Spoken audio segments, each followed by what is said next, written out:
Pemirsa, tuntutan pidana penjara terhadap Menteri Pertanian Mentan periode 2019-2023 Syahrul Yassin Limpo SYL selama 12 tahun dinilai sudah adil. Demikian dikatakan Jaksa Penuntut Umum Komisi Pemberantasan Korupsi KPK Mayor Simanjuntak.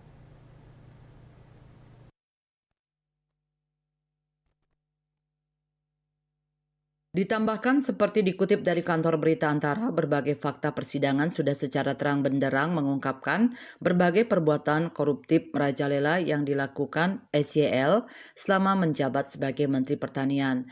Kendati demikian, jaksa justru heran dengan nota pembelaan SYL maupun penasihat hukumnya yang meminta terdakwa dibebaskan dengan dalih perbuatan yang dilakukan SYL merupakan kepentingan dinas dan dalam rangka memenuhi kebutuhan rakyat. Menurutnya, berbagai perilaku SYL dengan menggunakan uang pemerasan dari para anak buah di Kementerian Pertanian Kementan bukan merupakan kepentingan dinas maupun untuk kepentingan dinas, seperti menyawer biduan, membeli tas dan jaket mewah untuk istri, hingga membeli hadiah ulang tahun cucu. Maka dari itu, Mayer berharap agar SYL dan penasihat hukumnya bisa jujur dalam persidangan sebagai ciri setiap insan yang bertakwa kepada Tuhan Yang Maha Esa. Sebelumnya, SYL meminta majelis hakim untuk membebaskan dirinya dari tuntutan pidana penjara 12 tahun dalam pembacaan nota pembelaan pledoi di Pengadilan Tipikor Jakarta.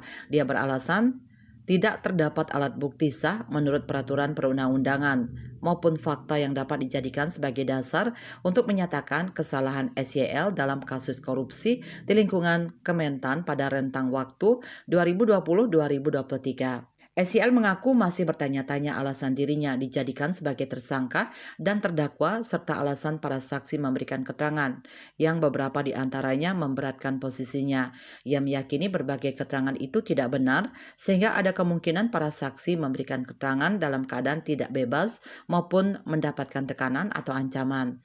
SYL dituntut pidana penjara 12 tahun dan denda 500 juta rupiah subsidiar pidana kurungan 6 bulan dalam kasus dugaan korupsi di lingkungan Kementan pada rentang waktu 2020-2023. Selain itu, SYL dituntut membayar uang pengganti sebesar 44,27 miliar rupiah dan ditambah 30.000 dolar Amerika Serikat, dikurangi dengan jumlah uang yang telah disita dan dirampas.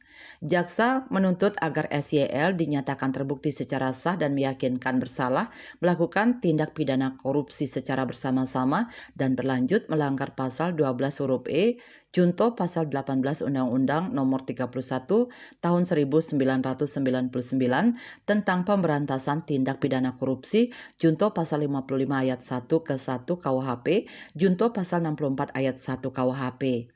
Dalam kasus tersebut, SYL menjadi terdakwa lantaran diduga melakukan pemerasan atau menerima gratifikasi dengan total 44,5 miliar rupiah.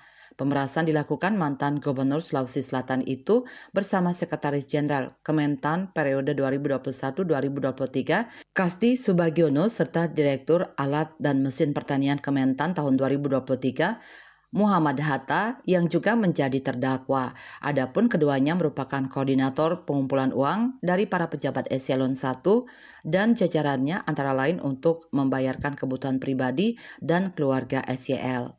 KMB Bali Post melaporkan.